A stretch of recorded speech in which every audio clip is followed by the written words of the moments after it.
Smart people, dare to be different. Mom, I need you to walk me through your growing up as a child, the schools you've attended.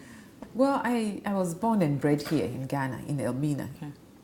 And I went to school in Winneba for the first John Bosco primary school, because my dad used to work for Umaco. It was a French shipping company.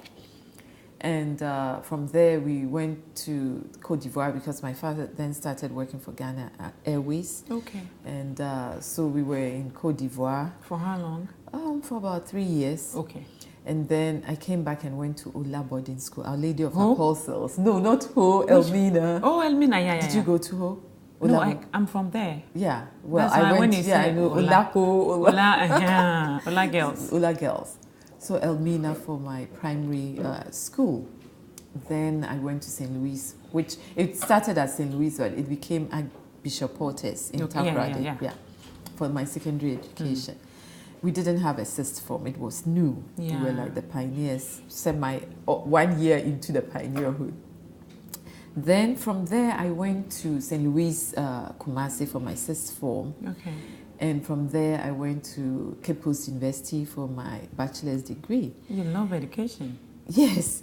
Then I went to teach in Kumasi Girls Secondary School for my national service. Okay. Whilst I was there, I taught at Kumasi Polytechnic to make ends meet. You know, the salary was 150 cedis. So I had to work part-time at Kumasi That's one CD, Polytechnic. 15 pesos now. No, that's 115 cedis. So now, it hasn't, no.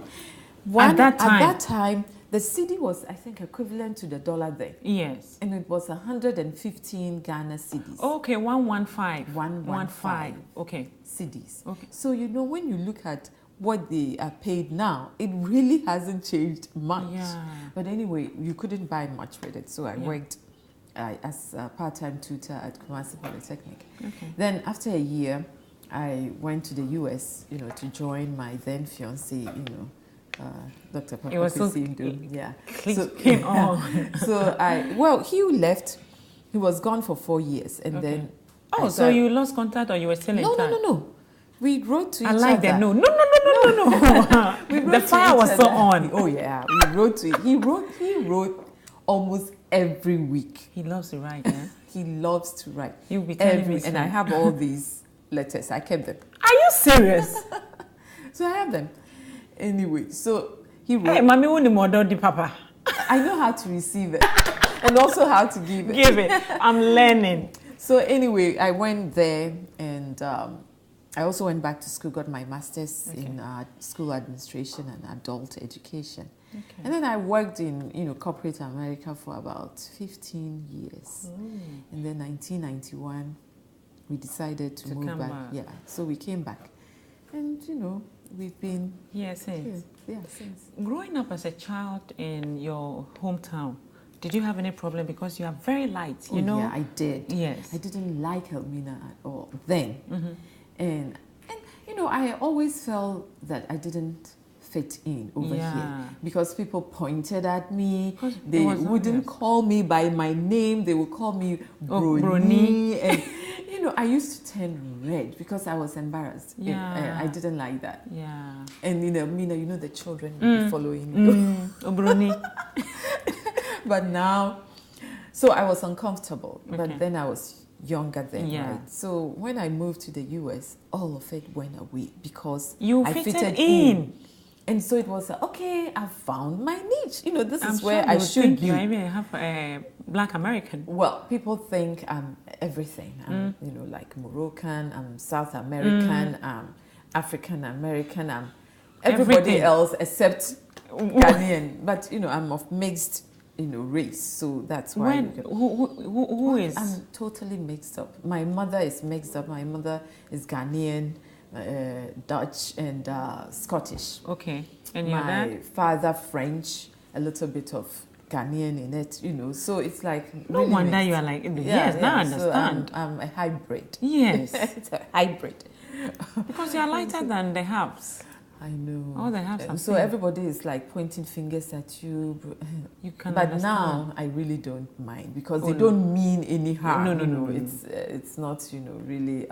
But then I didn't understand. And, when you are young, it's like you want to blend in. You don't want to stand out. Be isolated, yeah. Right. So I've accepted it and, so here I am. But it was a bit, difficult. I didn't like the name calling. And not even that. I think sometimes children could also be mean, like they will call you disappointed European. Yeah. Or yeah, all sorts of names, so that, but they didn't know any better, Exactly. So they thought they were having fun. And but now, do people still treat you like a white woman? Well, people who really don't know me will think until I start speaking, and then they know, I have an accent, so I'm from Ghana. Yes. Yeah. But otherwise, sometimes, they've heard of me, they've seen me. Yeah. But when I start speaking the local, then they get confused. Like they are totally confused. I say, I was born here, I'm Ghanaian, born and bred. Do you have siblings? Yes. How many? I've got lots. I've got 4 brothers and a sister. And they also light? Well, 3 of us are very light, like my father. Okay. Just like my father. And then 4 are, chocolate. Okay. A bit, dark like my mother. Okay. Like me? Yeah, a bit, yeah, like you, okay. Right? So when you put us together, people sometimes say, but that's my mother's color. Okay. And 3 of us are my father's color. The they first 3 are my father's color, and the last 4, he was my strong. mother. Yes, because very, yes. yeah. So are they in Ghana? Yeah, 2 of them are here, okay, and 3 of them are in the US. And they work with you? Well, 2 work with me. That's Like interesting. it's nice to have your family around. Oh yeah, it's really nice. Oh, that's nice. So I like having them around. And your husband is okay? He's comfortable? Oh yeah. Okay. I have his relatives too around. Smart people always be